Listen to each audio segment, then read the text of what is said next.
We're gonna go live. We're going live. The world is awake.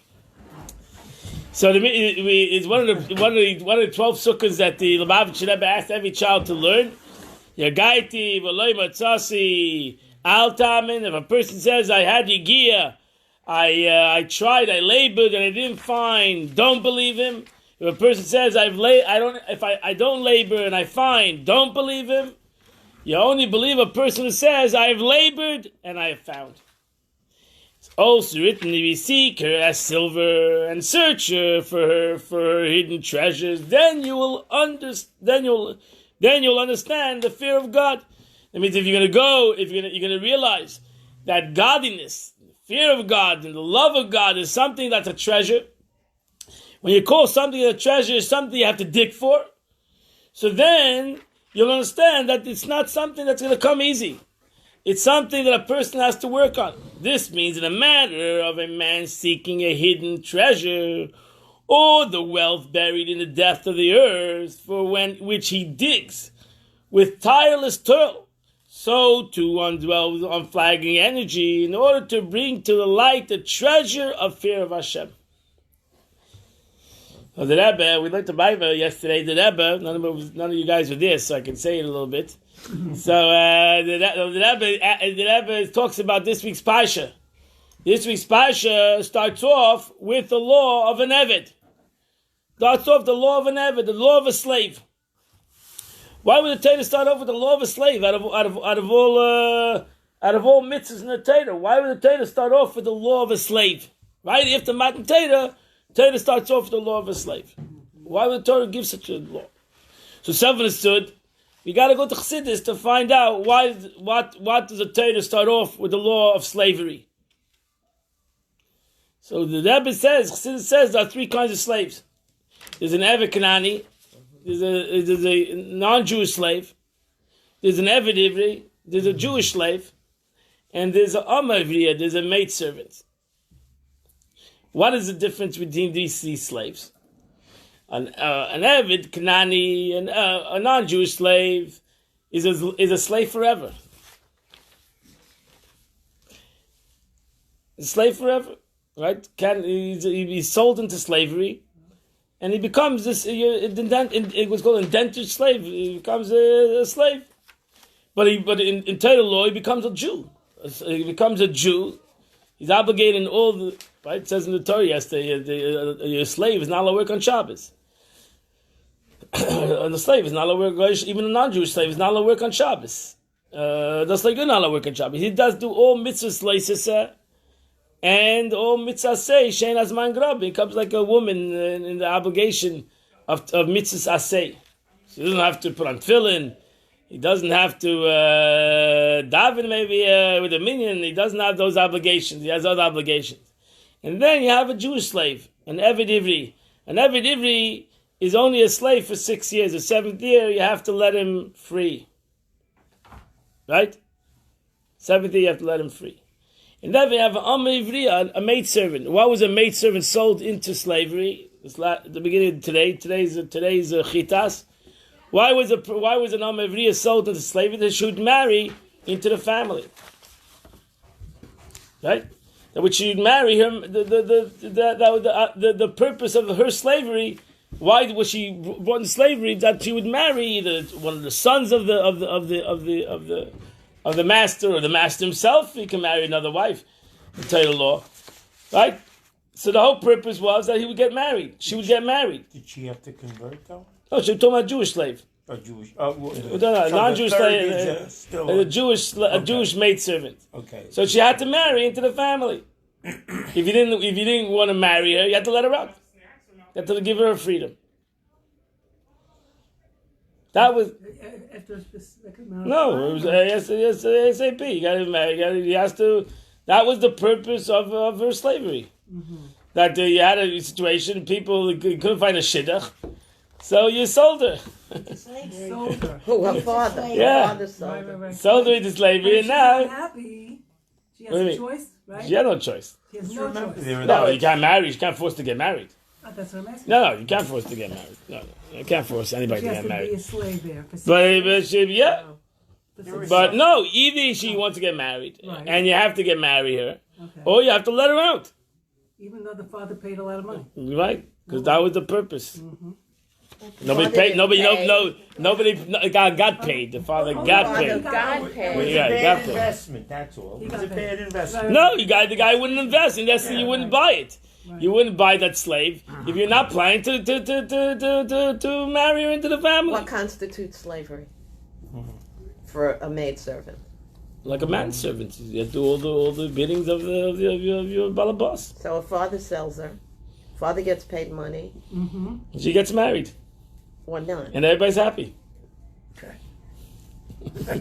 He's being a Father- little cagey. I'm not going into the laws of that. So Yeah, we're not into the laws of He's a lawyer. slavery. I don't blame him. He No, doesn't know no, he's a little cagey. He's Remember, for some loud. people, marriage is slavery. Ah, they say you're alive. You're alive. Your wife's listening. You got a problem. Okay, we're not into laws of slavery. We're not going into details of laws of slavery. It's interesting. So Chassidus says you have three kinds of people who have their avodah, because we're anan avda dekutsha b'richa. We are the servants of HaKadosh Baruch Hu. We are in slavery.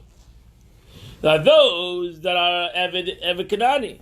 There are those that can be even the level of a Beinah that Rebbe says he can do it, the service of God. He's an Eved HaKadosh Baruch Hu, but he's doing it against his will. Right? He's forced to be a slave. I was born a Jew. I'm stuck. Right? I have no choice. What am I going to do? I might think that's a person can think I can be a runaway slave. I could think that I ran away from my slavery. I'm a slave. I'm in essence committed to God forever and ever. It's something I cannot get rid of. Or I can be a person that's a Jewish slave. And what's a Jewish slave there? He's not there if he's there for a purpose. There's an emotion in it. There's a purpose in it. I'm getting something out of it. So that's why the Rebbe said the first level is the nefesh, the basic level of a soul. The soul comes in. He's a bria. He's a creation by God. God created him. He's a slave of HaKadosh Baruch Hu. Then there's a person who has an emotional aspect to his service. He's emotionally involved in the service of HaKadosh Baruch Hu. And that's a Jewish slave. He's there for a purpose. He owes money. He needs to have help. Why is a Jewish person become a slave? And therefore, it's not ever slavery, because ultimately he feels a personal gain out of it. He feels a personal worth in it, and that's the ultimate concept of slavery, and that is a tzaddik. That is the neshama. The neshama serves the Eibishter because he wants to have a relationship with God. He got involved in the business because he wants the relationship with HaKadosh Baruch Hu. He wants to get married. He wants the ultimate concept, which is the aspect of getting married. I got into this whole concept that I'm going to become part of the family. That's why I became a slave. I didn't become a slave because I'm going to get something out of this, because I'm forced into the situation. I became a slave because I wanted to marry into the family. I want to become part of God's purpose in the creation of the world. I want a single male. I'm talking about a concept now. I'm not talking about a concept. I'm not talking about. You're talking about Eved Hashem. I'm talking about the Eibishter. So I can. We are all Eved. No, after the Kutcha B'richu, we are all slaves. We are all slaves of Kadosh Baruch Hu. Lias, I took you out of. It says, I take you out of slavery, bondage, to become slaves to me. What do you think? I took you out of Mitzrayim so that you're going to become. You're going to start serving HaKadosh Baruch Hu. As I say, keep on saying the same word. Na avda de kutcha b'richu. Say it in our davening. In slichas. Na avda de kutcha b'richu. We are the slaves of HaKadosh Baruch Hu. We're the servants of God. I don't like the word slaves. We're the servants of God. So therefore, I can be a servant that is, so to say, forced upon me service. I was born as a Yid, so I'm like an Eved Kanani. An Eved Kanani is a person that could have been born into slavery, right? His parents were slaves. They had children. The children are slaves. That's all Jews. Goyim. That's an Eved Kanani. I'm explaining the Eved Kanani in a spiritual sense of a Jew. That a yid could be the same concept. I'm born into this obligation. Nobody asked me, nobody advised me, and I'm a yid because I'm a yid because my mother was a yid, and that's it. I'm a slave because my mother was a slave, and that's why I'm a slave. Do I want to be a slave? Maybe not. I'm doing everything right because I have to do it. I'm a slave. And I'm doing everything right. But I'm doing everything right not because I have any enjoyment in it, not because I have any feelings to it. I'm doing it because that's what I'm supposed to do. Which is very good, let me tell you. Better than doing bad. Because that's like a slave. A slave that rebels is not a good situation for a slave that rebels. It's not a good situation for a Jew that rebels too. Whether he knows that whether he comprehends he's rebelling, whether he doesn't, there's a problem with it. It's not so pashut. This day of reckoning for anything that we do. The master of the world, which I serve, is going to say, "Listen, you didn't do what I asked you to do. Oh, but I didn't want to do it. That doesn't go into account. Whether you wanted to do it or you didn't want to do it. David didn't ask you per se if you wanted to do it or not didn't want to do it. It's a mitzvah. It's a commandment. That's why we're the aspect of Aptus. It's a commandment. If it's something that I want to do, then I don't have to be commanded to do it. Mitzvah Aymed. I'm commanded to do such a thing. I'm obligated. I have an obligation. Responsibility. I've mentioned this famous psychologist many times. Yeah. Studied in the business schools, Maslow. Mm-hmm. And Maslow describes a hierarchy of needs. And the very top of the hierarchy of needs is self-actualization. Self-actualization is you are what you are because you have to be that.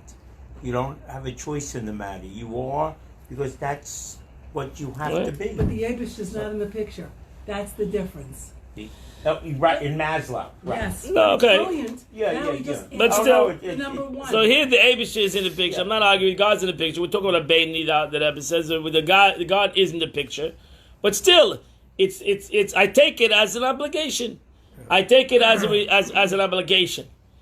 A higher level of slavery is not, I take it as the concept of I want to do it. That's exciting. That's in the next level of a Beinoni that's doing something with his ruach, with his spirit, that he understands that he's gaining something out of this. There's some positive gain out of this aspect. There's some concept of gain, whether it's financial, whether it's enjoyment, etc. That's another aspect in this spiritual journey.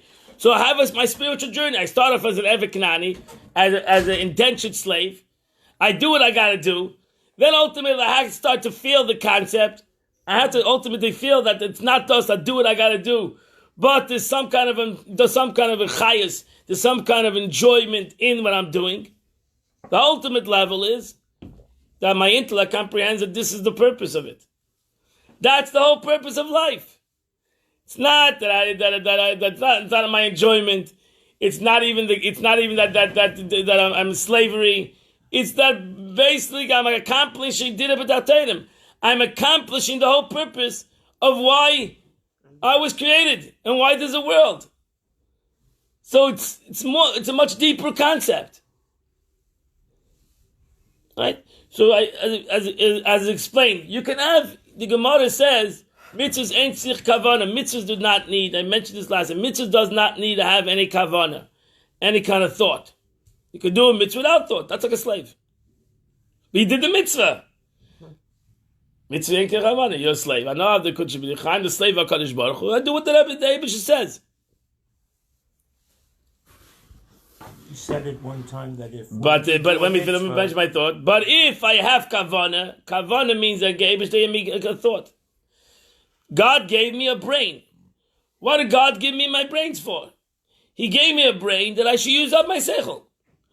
Why should I use up my seichel? That not only did I do the mitzvah because that's what the Abish said, but I have contemplated this mitzvah. I comprehend this mitzvah with my thought. I understand this mitzvah. What happens if I use kavanah, I use my thought, now the mitzvah becomes chokek in me, not as a concept of this is what I do. So where am I? I'm A, and I'm doing B. I can do everything B, but I'm someplace else. Because, as the Gemara says, Avde befkein nichle. Every slave wants to have freedom.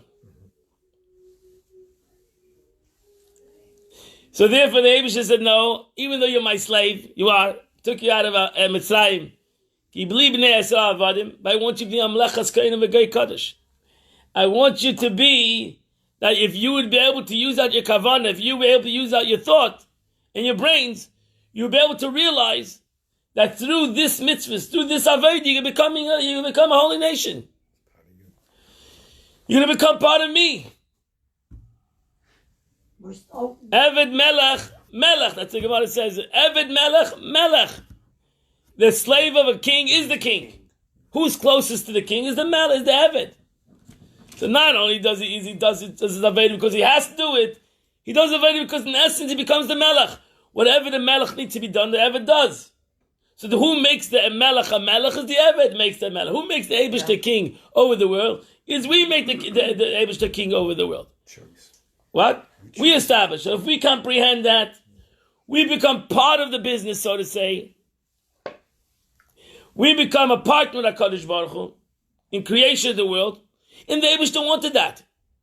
And God wanted that. God is not afraid of partnership. God is not afraid of having you, each and every one of us, as his partner in the Avodah. The Eibishter wants it. The Eibishter wants the Avodah to be done. God wants the Avodah to be done. That's why the Eibishter says, really, okay, the minimum you need to do is do the Avodah. If you're going to think about me and not do the Avodah, then we're not accomplishing what I created the world for. So do the service, get the job done. But it's much greater if we get the job done and we have intellect, we have kavanah, we understand what we're doing. We use our brains not only for yoni chutz, for other things, but use our brains for spiritual things.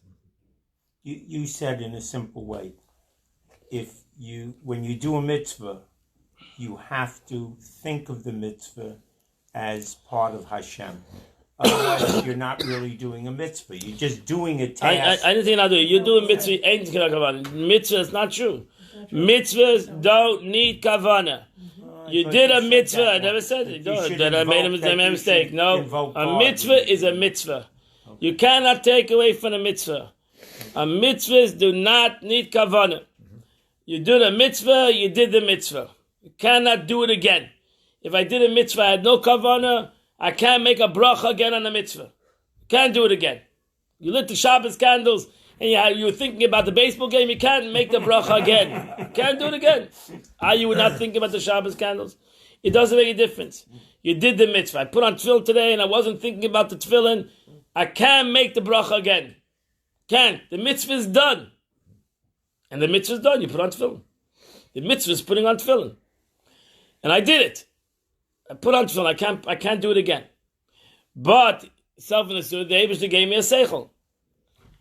And if I wanted the mitzvah should affect me, to transform me, to elevate me, to connect me in a deeper way, then I have to do it in a deeper way.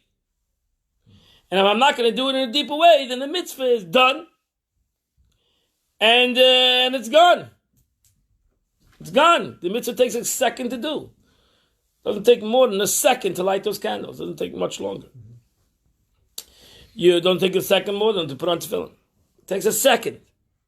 So you need to be able to reveal the deep concept. That's why you need avdus. That's why the first thing the Torah says, what does a Jew need to do? He needs to become an eved. Needs to have service. To take all these mitzvahs and to be able to elevate them in a spiritual way, that takes avdus. That takes service. That takes avodah. If you're not going to have avodah, you're not going to have service, you're not going to be able to reveal the inner aspects of every mitzvah. And that's why the Rebbe says in a short, why we need to start with the aspect of avdus. That's what the Alter Rebbe says in the same thing over here. If a person says, I have found without searching, he's not found it. He's done it, but he's not found it. If you want to find the mitzvah, if you want to find the depths of the mitzvah, if you want to find the beauty of the mitzvah, and you can all fall asleep on the couch there. If you want to find the spiritual concept in the mitzvah, then you have to have avodah.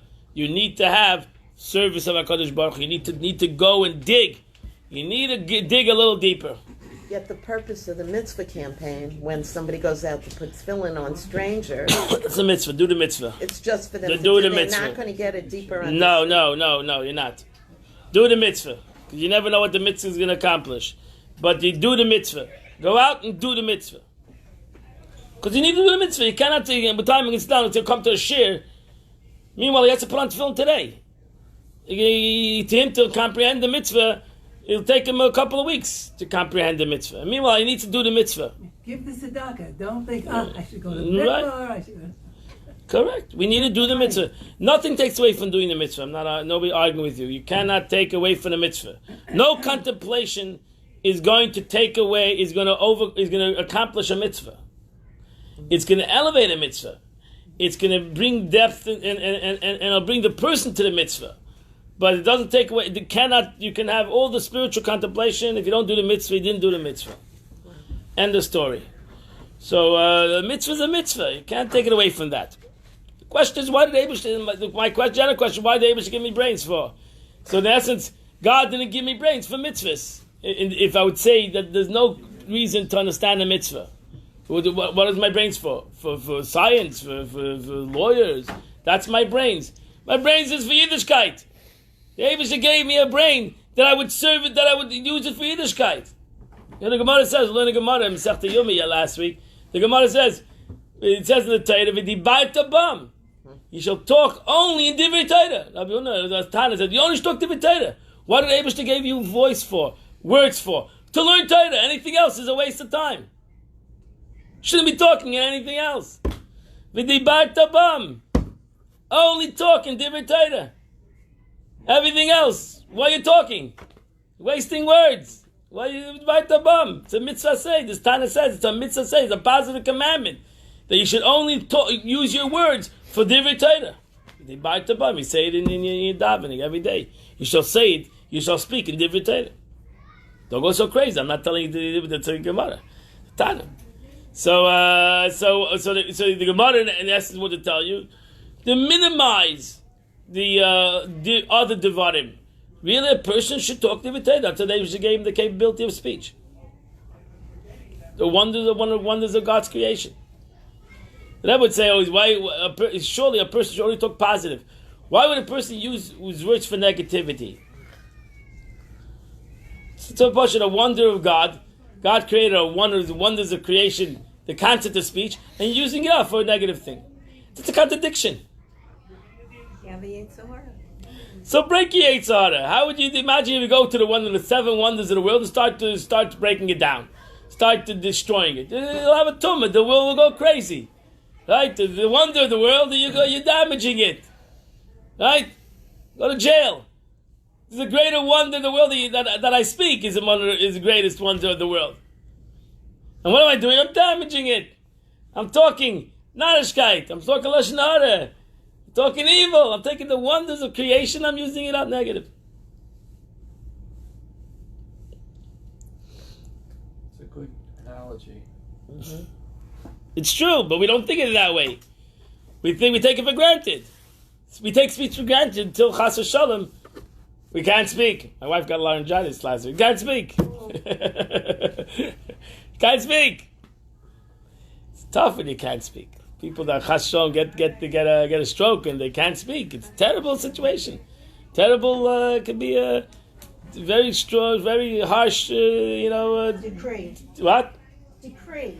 Decree. Yeah, very harsh. That you can't speak. It's very frustrating. Extremely frustrating. So why? Because it's a mamish unbelievable wonder that you can speak, you can express yourself. So why would you express yourself in a negative way?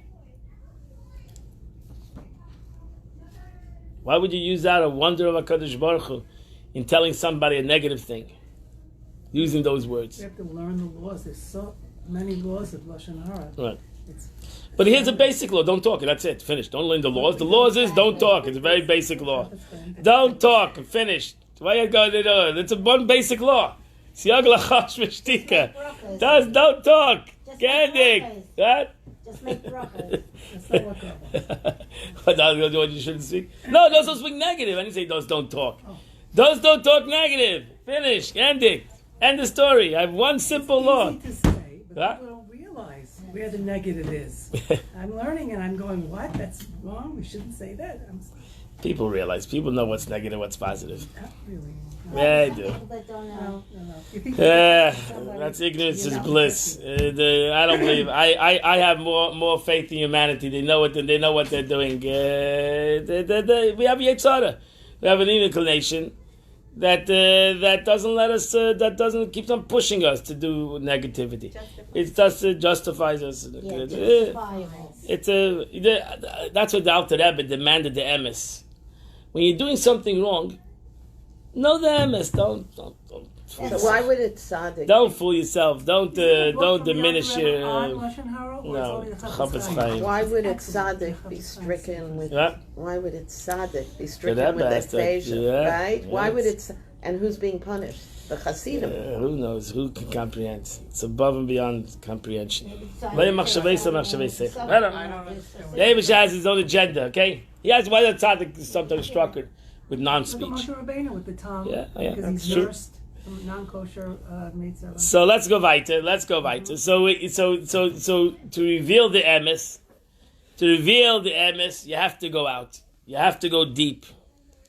You have to go deep into it. There's a very interesting expression yesterday in the Torah, and many Mefarshim on it. It says, "Ani chaysecha Yisrael v'shnei baneha, ani v'ishtecha v'shnei baneha." Vayomer el Moshe, and he said to Moshe, it sounds like Yisrael, I, your father-in-law, and your wife, and her 2 children are coming. What is the meaning of the pasuk? Who's saying it? What is he saying? I and your father-in-law? So Rashi right away says. Rashi says a medrash. The medrash says that Yisrael tells Moshe Rabbeinu, he said to Moshe, listen, I am taka. You're Moshe Rabbeinu. You're Moshe Rabbeinu. You lead the Jewish nation. I am an idol worshiper. Yisrael. I'm a Kohen Midian. Why would you come out to greet me? Why would you come? But I'm your father-in-law. You can't choose your family.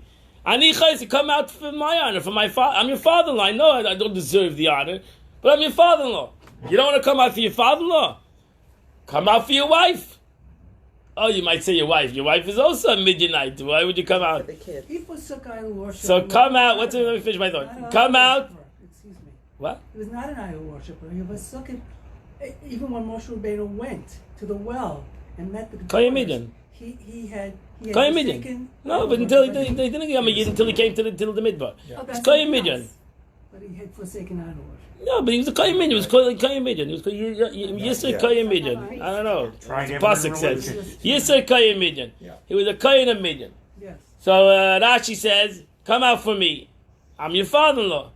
Come out for if not for me, come out for your wife. If you're not for your wife, come out for your children." Nice. Right? Right? So what does Moshe Rabbeinu do? What's the next pasuk? What does Moshe Rabbeinu do?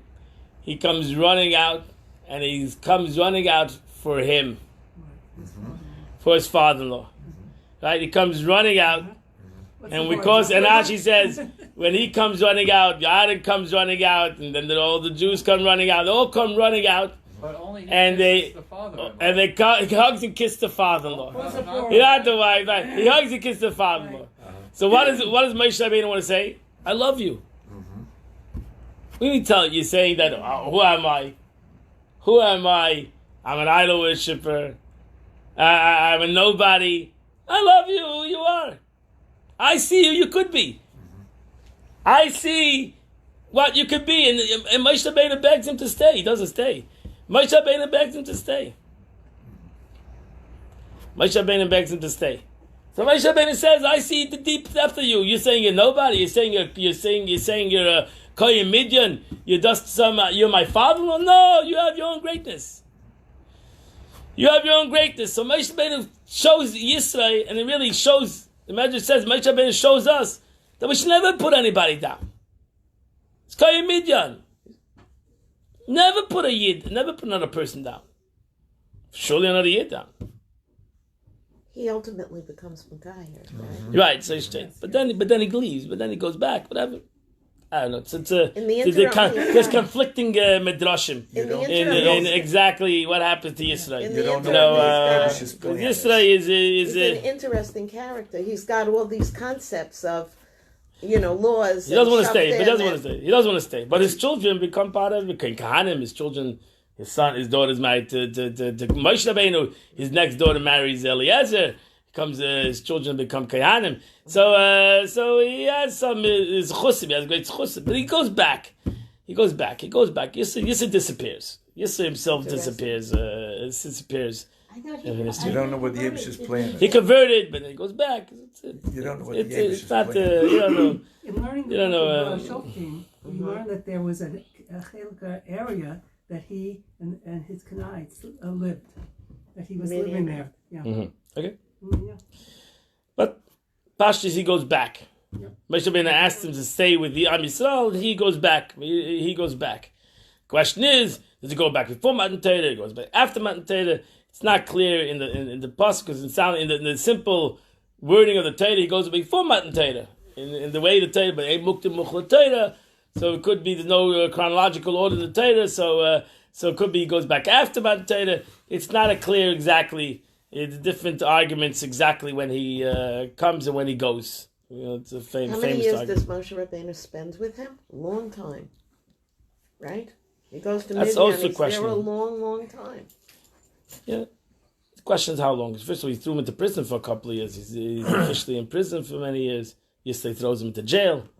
It's a whole medish. Yisrael throws But is it- Moshe into jail? Yeah, it's a whole Fascinating. medish. It's a lot of midrashim. Isn't Story behind the story. the climax of it all because he worshipped all the Right. idols and then said, "Now I know the true God." Correct.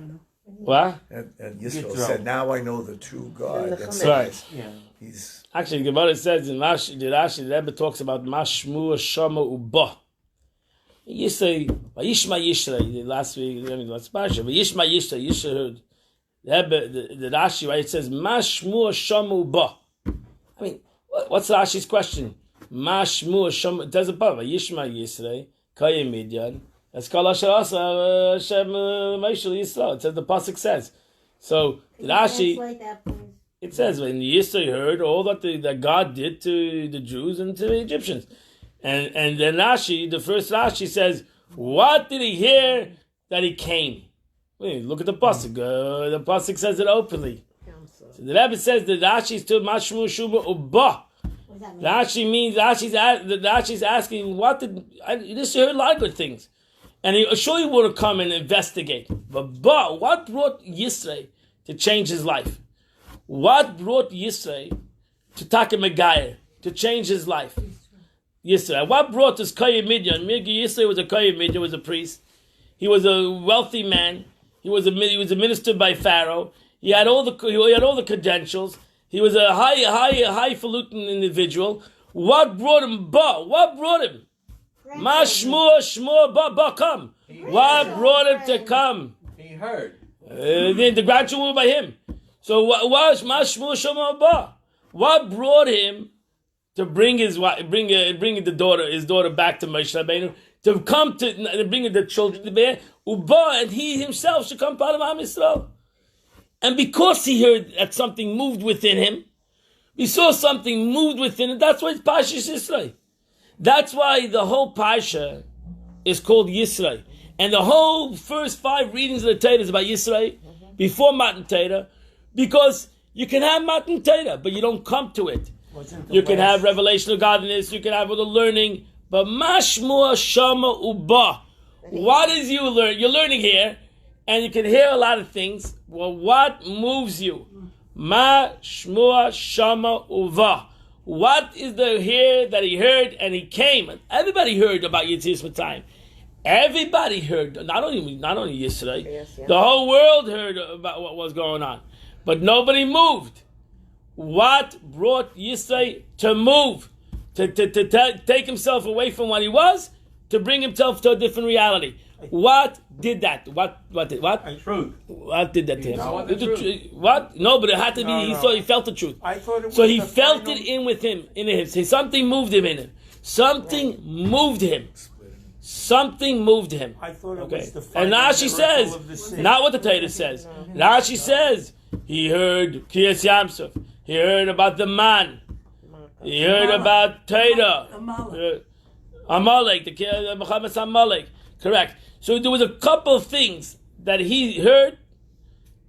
Not what the pasuk says, but actually the things that the pasuk does not say. Kriyas Amalek and Kriyas Yamsuf. There was certain things. He heard a lot of things, but there were certain things that touched him. And the truth is, you hear a lot of things. Everybody hears a lot of things. You learn a lot of things. The question is, what moves you? It was also a What son-in-law. touches your neshama? What touches your soul? Doesn't say it's son-in-law. No, not that. Was. No, but it doesn't say that. Doesn't say not a nash on the Torah. So what mashmu shamaba? What affected him? That he heard a word, and that word changed him. What was it? And so too, the Rabbi says that the truth is that's why we call the whole parashas yesterday, because the Torah can be given Mea Kodesh Baruch Hu, from God Himself, and it doesn't affect anybody. It doesn't change anybody, because the Eibusher gives everybody free choice. And God says, even though you hear a baskel, the Gemara says a baskel comes out from heaven every day and gives a drasha, but nobody moves. Nobody listens. What's about? A voice from heaven comes out from heaven every day, gives a speech. You didn't hear it today? And nobody heard it. Nobody listened to it. The Gemara asks the question, I don't understand. If nobody hears, why do you need a voice? So the Gemara says, your neshama hears it.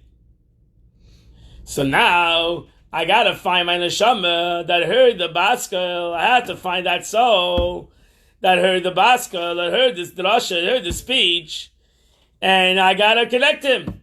I gotta connect to this baskel, to the neshama that heard the speech. That's why you connect to tzaddik, because he heard the speech. You gotta connect to somebody or your own self to go and hear the speech, to feel the speech. If not, you're not gonna come.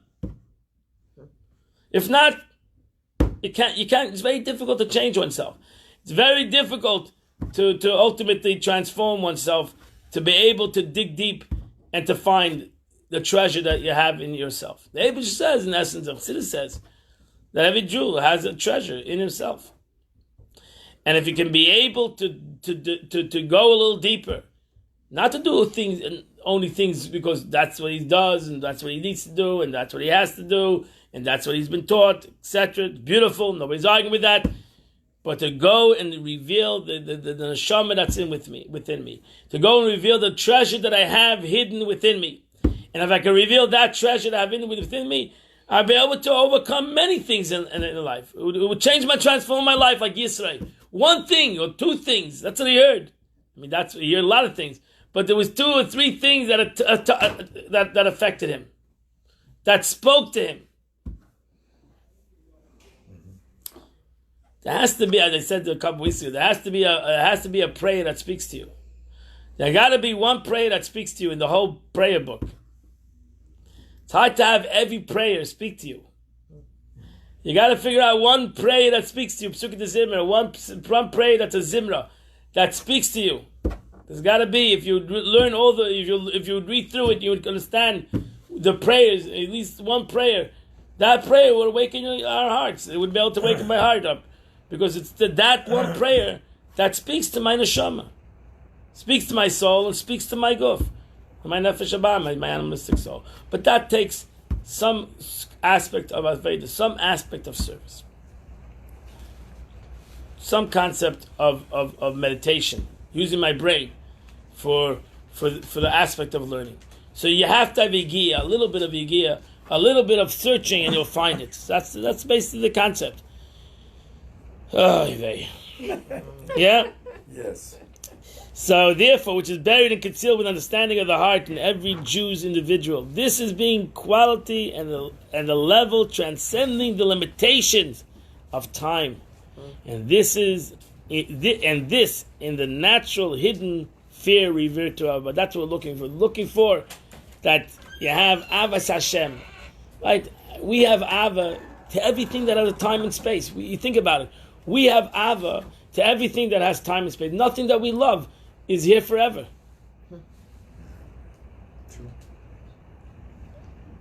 So it's all material. It's all material. We like this kind of car. We like this kind of house. We like this kind of thing. We like this kind of food. We like this. This is what we like. Everything changes except Hey. Hashem. But we have Ava. This is what we have Ava to. This is what we love. We love materialism. That is not that you know. This I love the Samsung one. We're holding Samsung 10 already.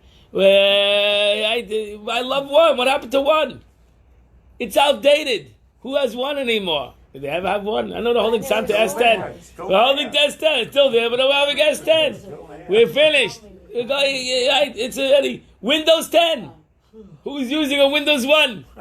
A guy yesterday came to me, you want a computer? I have a computer. 10 years old computer. You want to? Yeah, you can't use it. Has no value.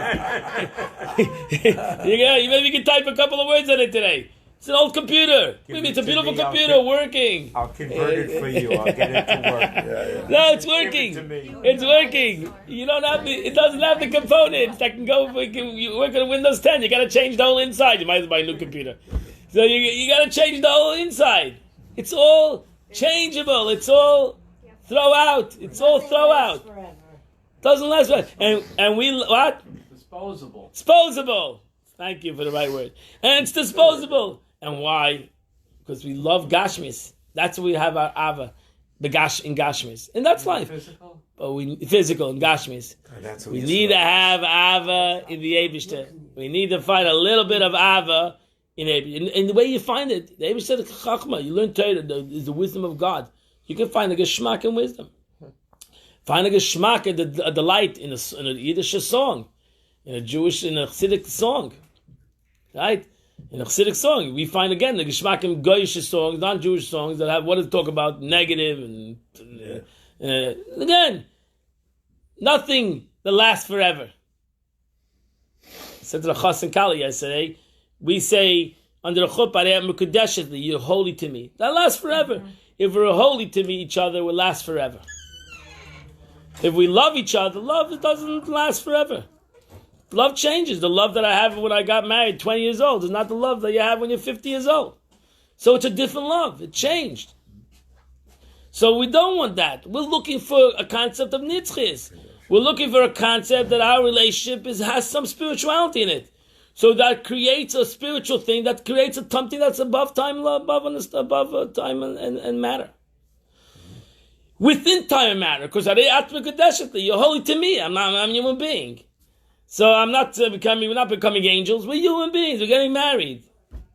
We just want to bring a little kedusha in our life. We don't want to bring a little bit of holiness. A lot of kedusha. It's not a little. We'll get to the lot. It's not a little kedusha. Bring a little kedusha, a little holiness in my life.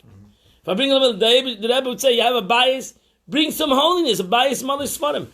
You have a beautiful house. You should have a lot of books, Jewish books in your house. Should be a place of learning in your house. Have kedusha in the house. It's gonna be the same house. God into your house. Yeah, okay, so bring a little kedusha. Bring a little kedusha. There's everything else. There's everything else, and you should have a beautiful house. Everybody should have a beautiful house, but they should also have a little kedusha in the house. Right. Because then your house becomes a Bais Hashem, becomes a holy entity. And it's not a very difficult thing to do, but it's a little bit more effort. It takes a little bit more effort. You know why people don't like to bring kedusha in the house? Because then they'll have to get rid of all their clippers. Like I have to get rid of all the garbage. If it's going to be too much kedusha, pain. They're gonna have to get rid of all the other Narishkeit. They'll have to get rid of it out of the house. I'm not ready to get rid of my Narishkeit.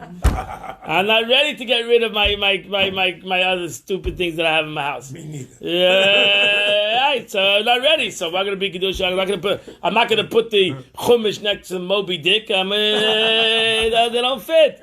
You're gonna have to get rid of all these books. I'm gonna put a chumash there. I'm gonna put a nach there next to books that are Narishkeit. So we're gonna have to get rid of other books. Maybe. That's the problem. So we're afraid to get rid of we're afraid to get rid of this, to get rid of this, to get rid of the gashmis, the physical part of our existence. Which these books have no value. You read it and that's it. Finished. How many times you can read a book? Chumash, you're reading and reading and reading and reading and reading and reading. You read a book, how many times can you read the same book? If you buy a book, now you can give it back for 50, you get 50%. You can get, If you're lucky. The question is, do you open this forum? That's true too. But listen, if they're only going to be those books, then you're going to have to open a sefer sooner or later. Sooner or later. Listen, that was the point. If you fill your house with svarim, you're gonna hopefully use it out you're gonna use out the svarim. You're not just gonna let it lay there. So thus, however, in order that it should be transcended to action, in the sense of fear of sin, namely to turn away from evil in deed, word, and thought, one needs to bring it to the light from the hidden depths of the understanding of the heart, where it transcends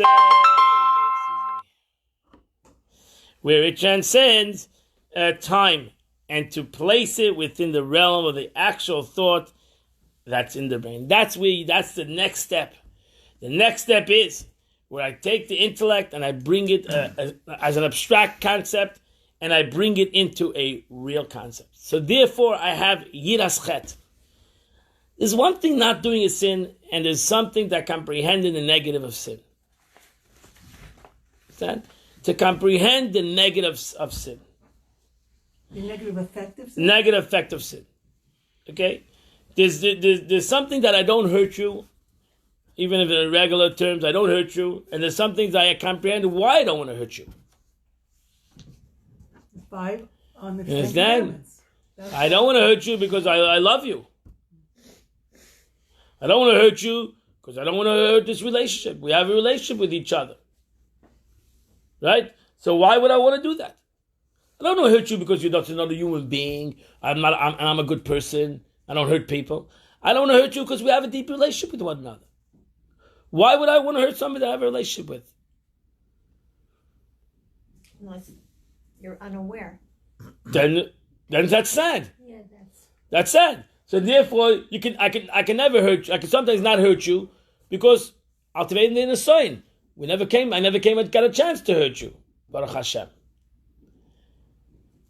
That's min hashamayim. God protected me for not bringing us two together to hurt each other. But then there's a deeper concept. I don't want to hurt you because I understand this relationship between one another. I understand the importance of not hurting you. I comprehend the negative effect of me hurting you. That it's going to create a division. It's going to create a pain between us. Why would I want to do that? That's a deeper comprehension of why I'm not going to hurt you. And the truth is, we hurt people, the ones we are closest to, many times. Because we don't think about the deep pain that we create when we hurt somebody that we love. Not everybody is We think that they can handle it. Yeah. We think that they have to accept it. We think that they have to live with it. They have to live with it. It's their responsibility, so to say, that they have to live with this pain. Don't. I don't really care about the other person. I don't really care. Not everybody is capable of having charita. Not everybody. You don't have to come to charata to this. I'm trying to give you prevention. I'm trying to tell you prevention. You should never come to have charata. You should be able to think, to come have and feel bad. You should never have to come to that. If you would think about what the importance of this relationship is, you would never have to come to remorse. Because you would never hurt the other person. You would never hurt the other person. Why would I want to hurt somebody that loves me and I love them? Why would I want to hurt the person, somebody that I need them? I need them. We need each other. You can take it in concept of general Jews. We need each other. Why would I want to hurt another Jew for? Why? Why would I gain out of it? Besides a moment of gratification that I'm powerful and but there's no gain out of it really. This is my flesh and blood. You got to be able to think about it. You have to come to the next level. You can't just have a level. I don't hurt you because I'm a good person. Because that doesn't work. It doesn't work. We keep on hurting people. We're good people. We're not bad people. But we can't control ourselves from saying the wrong thing and the negative thing and the hurtful thing. Because we don't understand each other. That's it. We don't sit down and think for a moment what the other person is. And what is the other person. Whatever. Okay. I'm just a general. I'm talking about my wife. I'm talking about I'm talking about people that I don't have. I'm talking about people that I know. I tell them the Kim is even a higher level. Yeah. 100%. 100%. So if I had that contemplation, if I understood that concept, if I thought about it for a moment, I would never come to remorse and asking forgiveness because I would never hurt her. It's an ego problem. No, it's beyond. What happens is you're so intertwined in a relationship that it's always said you only hurt those you love. It's you hurt those you love because you can, because you're so integrally because you're so integrally connected to each other. It's all ego. It's all ego, right? Exactly. It is ego or disappointment. Like Rabbi said, even though we have ego, which we all have, we are all in core good people. Yeah, of course. And if we're all in core good people, we have to bring out that goodness. That goodness has to be able to overcome our ego. It has to, because we're good people. If you don't believe you're a good person, if you think you're a bad person into your core, then you say the ego cannot control. I'm a bad person. I'm a terrible person, and I have ego. So forget it. If to the core of my being, I know I'm a good person. And every one of us here is a good person. Every person's a good person. We're all good people. To the core. Whether it's physically, spiritually, materially, we're good people. And for some reason, our ego is forcing us to do a negative thing. Now, if we tap into our goodness, we talk to ourselves, no, how is it possible for a good person that wants good and that sees the greatness of good and sees the positive of good and sees the outcome of good and whatever words you want to use, how is it possible to let that go? What is the worth of letting that go? Nothing could be worth so much to letting that goodness that we have. And that's why we have remorse, because we know we're good. That's why we have remorse. And Rosh doesn't have remorse, because the Rosh says I'm bad and have a good day. But we're all not Rishayim. We're all good people. And when we have remorse, we feel bad. Then when we say something bad, we feel bad when we do something bad. Because why? Because we always go back to our essence. We always ultimately look at us and say, "Wait a second, it's not me. I did something that was not me, and it's wrong, and therefore I ask forgiveness because it's not me." So you said at the beginning to use our seichel then in this moment, to use our free will then to speak, think, and act in accordance with that divine soul. Okay, correct. So you have to, in that minute, you have that second, millisecond, you got to go to your divine soul. That millisecond, you got to go to your essence. You got to bring it right away. No, my neshama. I got to go to my essence. I got to go to the core of my goodness in that second. So you let me go to the core of my goodness. I can act in a negative way. I can speak in a negative way. I can come out in a negative way. I'm going to go back to my core of my goodness. And I'm good. I'm not going to do that. But when it's unintentional and unknowingly. Let me tell you something, halacha. Yeah. There's no such thing as a human being does something unintentionally. We Yeah, That's what Freud said. That's very Freudian. That's Do you what know how Freud many said. times my wife told me off and I didn't do anything as far as I'm concerned to offend her? I'll tell you like Gemara says, Adam mu'id la'ilam. What's that? Adam, right, the Gemara. Adam mu'id la'ilam. What's the That's what my wife tells me. What's the Adam mu'id la'ilam. A person is always intentional. La'ilam, always. A person is always does something with intentions. The Eibishter gave you a seichel, you're not brain dead. Everybody does something intentionally. It might be intentions, might be not correct, but he does it intentionally. Unintentional is if I'm walking across the Gemara and Halacha, I'm walking down the street and I walk on a broken, by mistake on a broken ladder and I fall over. That's unintentional. Unintentional. Okay? That's an unintentional act. But when I say something, I did it intentionally. I said it intentionally. Because I could not say the words without my brains. Okay? So if I had no brains, I would not say the words. So I say the words because I have a seichel. And I said it intentionally. I want to say I said it unintentionally. It's impossible to say something unintentionally. Rabbi, Impossible. I Rabbi, find what some if people. you're unaware? You're unaware what you're saying? Oh, you're having a dream. And you're talking in your dream. My wife tells me, I heard you say something in a dream. The only time you That can could say be unintentionally. I was in a dream. unintentional- That's what it says. When Mashiach comes, we say with this, we were like in a dream. Yeah. We were like in a dream. This was like a dream. We did everything unintentional. I find Nothing was That's intentional. exactly what happens Yeah. when you shik it. I like. Oh, you're shaking, right? You're You shaking. say things A lot of unintentionally. people Don't get see- shaken. Absolutely. see the That's world, and I hope I don't, but I mean, I guess it's that everything is a contest, and like if I'm with 12 people, I have to be the best of those 12 people. Everything is like I got to race and run. I got to be the best and the best, and it's good that it motivates you. Like putting yourself in competition is a motivating thing, but when you take it to the point where Stepping on somebody else. if that's I it. step on somebody, then I feel higher than them. Like if I Right. That's wrong. That's wrong.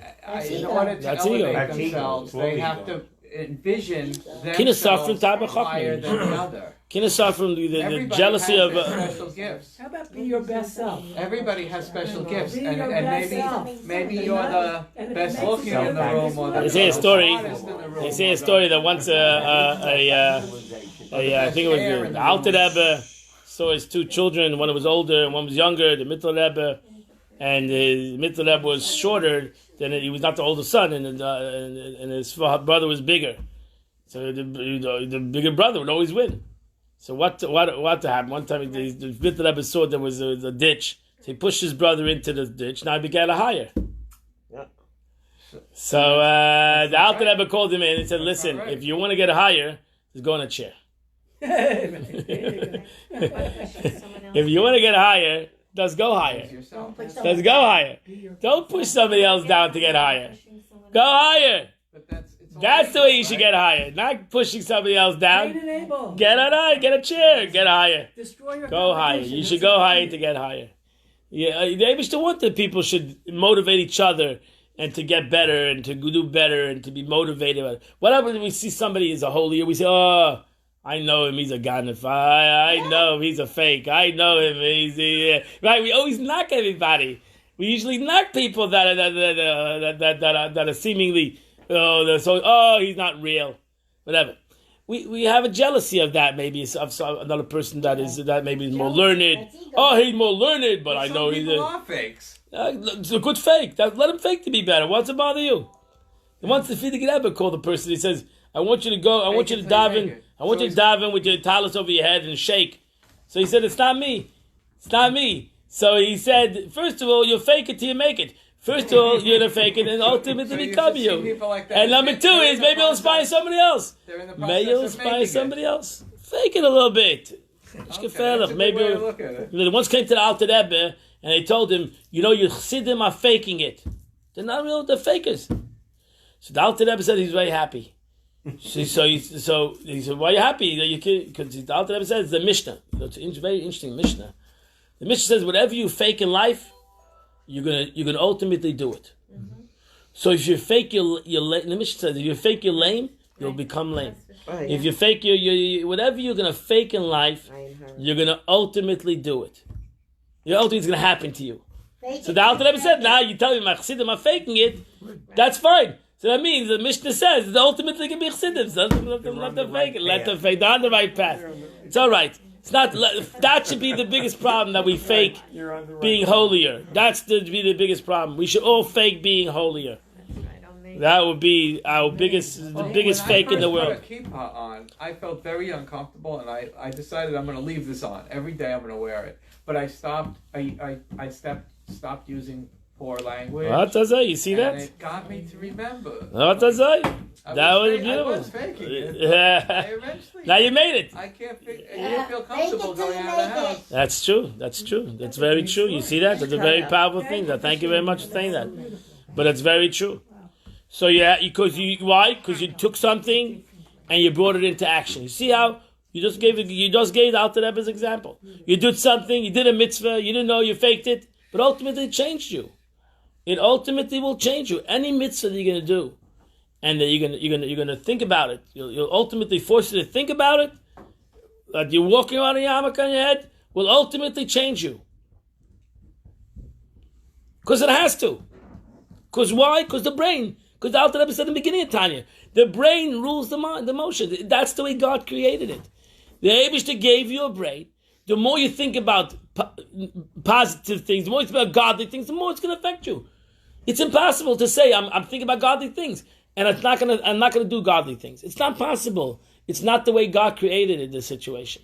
God created the brain. The problem, we don't think about God. A lot of us can learn a lot of Torah. We're not thinking about God either. It's a sad thing. We can learn Torah and not think about God. We think with learning Torah for the concept of wisdom and knowledge. Has nothing to do with God. It's a very sad situation. And that's not the way God wanted. God wanted you should learn Torah and you should always be b'Torah tchila. You should always make a bracha on the Torah to realize that every Torah you're learning is the chachma shel HaKadosh Baruch Hu, is the wisdom of HaKadosh Baruch Hu, is the wisdom of God. I have a question on that. Let's say you wake up early, 2, 3 in the morning, and you want to learn. Doesn't always happen, but you want to. Do you have to say the entire bracha of Birkas Torah? Yeah. You can just say the Birkas Torah. Yeah, all the paragraphs. No, you can say that bracha. Are you going to sleep again? Are you going to sleep again? It's not long. Sure. You got issues. You get a desire. But if I'm listening to a shir for 10, this is one thing, but you have to learning Torah, right? But you're learning Torah. It comes to learning Torah. I've been on a campaign for more Jewish men to wear kippot. Oh wow! And I've written emails. I signed them. That's beautiful. And wow. I noticed. So I've only been wearing my kippot maybe 2 decades. I mean, it's a long time already. Since I realized that I wanted God to be in my life every second of every day. But I noticed that suddenly I became an ambassador for Yiddishkeit, because people would see me with the yarmulke on. Wow, and I should turn this around over here. You should become part of this video. They would ask me incredible questions about Judaism. Christians ask me questions. That's it. You see that? We're transforming the world. You see that? That's it. Oh, you're one of those people, and it's amazing. So you have to you have to act with more respect, more dignity, because you are representing the Jewish people. Let's finish this off. This means immersing his thought in for a lengthy period of time until its activity shall emerge from potential into actual. That's the beauty. The beauty is that what's in your brains comes out into your action. Not that you do an action. People can see your action is has no meaning. When your brain gives you your action, then your action becomes actual. Then it becomes a real thing. Then your action becomes a real thing. It becomes an example to others because they see that it changed, that a person changed, that the mitzvah changed you, the thought changed you, the chachma changed you. If I'm going to be the same person that I was after learning, then what did the learning change? Then what didn't you learn for? You're the same person before you learned. You're the same person after you learned. Learning has to change you and needs to come into an actual way. You're going to speak different. You're going to act different. You're going to express yourself different. You know, the Torah, you know, Chassidus demands in a person to be positive. So then you have to become positive. B'simcha, positivity. You know, then you have to become positive. You're never going to become positive. So what is all these drushes for? What is all these drushes? What is all the drushes worth? They get drushes and speeches. Oh, every pasuk shows you have to be positive. B'tach the Eibush. And you know what b'tach the Eibush goes 1 week, 2 weeks, 5 years. Mahak. Doesn't move.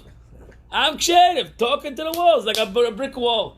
Why? Because you didn't hear you just listened to drushes, nice words. Next. You did not understand it. You did not take the learning and Implement it. You talked about fake it, even fake it. Even take it from potential a little bit into make it a potential. Make the thing. Make it if you have that feeling towards it. Internalize it. Okay, you know what? I'm going to start thinking positive a little bit. You know, it won't be just a thought. It won't be just a nice concept. I'm going to start thinking positive. I'm going to do that. I'll think 1 minute a day positive. Now, I'm not going to do more than that because I'm a negative guy. So 1 minute a day, I'm going to start thinking positive. You see, you're going to change your world. It's going to change your world. It's going to change your world. We don't want to change our world. Yeah, it's choice. 100% choice. That's Bratzlav. What? Bratzlav. No, that's Torah. Torah says you got to Bratzlav think positive. You have to think positive. That's Emunah. What's Emunah? Emunah is Hashem. Emunah is Hashem. The Eibush is benevolent. Everything the Eibush does is for the good. What Bratzlav? That's Torah. Yeah, everything God does is for the good. And I don't see it. I don't feel. But that's Emunah. Emunah is. Now, what is Emunah? The Rebbe said, the Chassidus says, why is it called Emunah?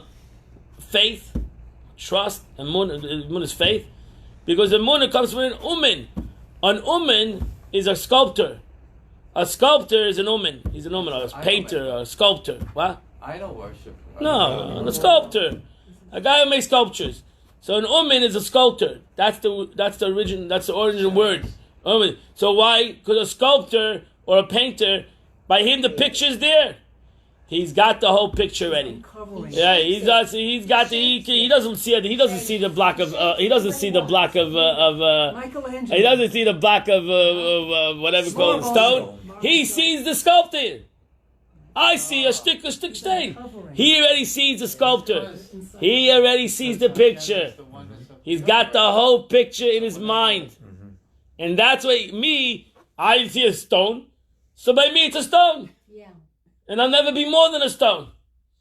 The sculptor sees the sculpture. He sees not only that, he sees it already. He has every dot of the picture he has in his mind already. Greatest director. And he's that, and that's Emunah. Emunah is when I have it in my mind already. If I don't see the whole picture in my mind, then I don't have Emunah. If I see. The Rebbe would say once the businessman doesn't see the money in the bank already, even though it's not in the bank, he has no Emunah. Hey, if the money's in the bank, you don't need to have Emunah that the money's in the bank. Emunah says that the money's not in the bank, but I see the money in the bank. That's Emunah. Emunah is I trust the Eibush, I see the money in the bank. Great thing. I want. You know, there's a Rebbe been down at Rambam last week in Maimonides. There's a Maimonides. The Maimonides says, if it is a law that one person gives something for another person in halacha. So the Rambam says, if a rich man says he's going to give the offering of a poor man, for the poor man, he sees his poor man, he needs to give an offering. He needs to bring talking about mitzvah. He needs to bring the offering of mitzvah. So he says, the rich man says, I'm going to give the offering for the poor man. So what kind of offering does he have to give? Does he have to give the rich man's offering or the poor man's offering? You know, in Torah, if your poor man gives a less, so it can be flour, a rich man has to give a cow. So the question is, if the rich man says, I'm going to give the offering for the poor man, he sees this poor man in the Beis HaMikdash, and he says, I'm going to give the offering for the poor man, what kind of offerings does he have to give? He's got to give both. No, there's one offering, he has to give two offerings. What kind of offering does he have to give? So the halacha says he has to give the offering of the rich man.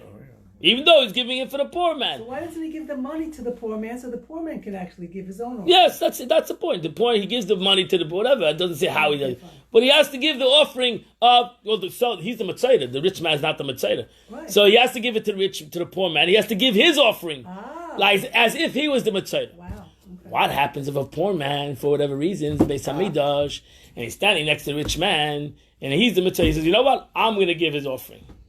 You can't. I'm going to give his offering. What the offering does he have to give? Does he have to give the rich man's offering? Or does he have to give the poor man's offering? The rich man gives the rich man's offering. Right? The poor man says, I'm going to give for the rich man.